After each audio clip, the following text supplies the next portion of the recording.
Good morning.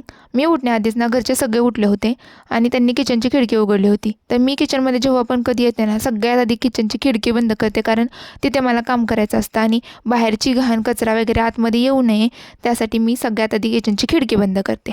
आता माझ्या किचनच्या खिडकीमधून ना सकाळचं कोवळं ऊन तर येत नाही, पण हां, 10-11च्या सुमारास असं ऊन येतं ना की किचनजवळ अजिबातच थांबावं वाटत नाही. आणि नेमकं त्याच वेळी माझा स्वयंपाक चालू असतो दुपारचा.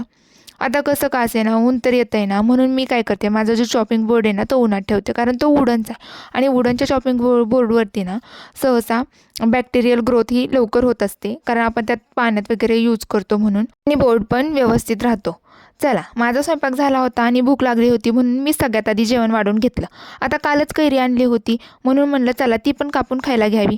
नंतर सगळी भांडी आवरून घेतली आणि मला ना पर्सनली सांगते, किचनमध्ये जे फास्ट फॉरवर्डिंगचे व्हिडिओज असतात ना, ते ना बघायला खरंच खूप आवडतात. म्हणून म्हटलं चला आपण पण आज एकदा तो बनवूयात, कसं वाटतंय ते. आणि खरंच जर तुम्हाला माझा व्हिडिओ आवडला असेल तर माझ्या व्हिडिओला लाईक करा, शेअर करा, सबस्क्राईब करा. भेटूयात नवीन ब्लॉगमध्ये. तोपर्यंत बाय.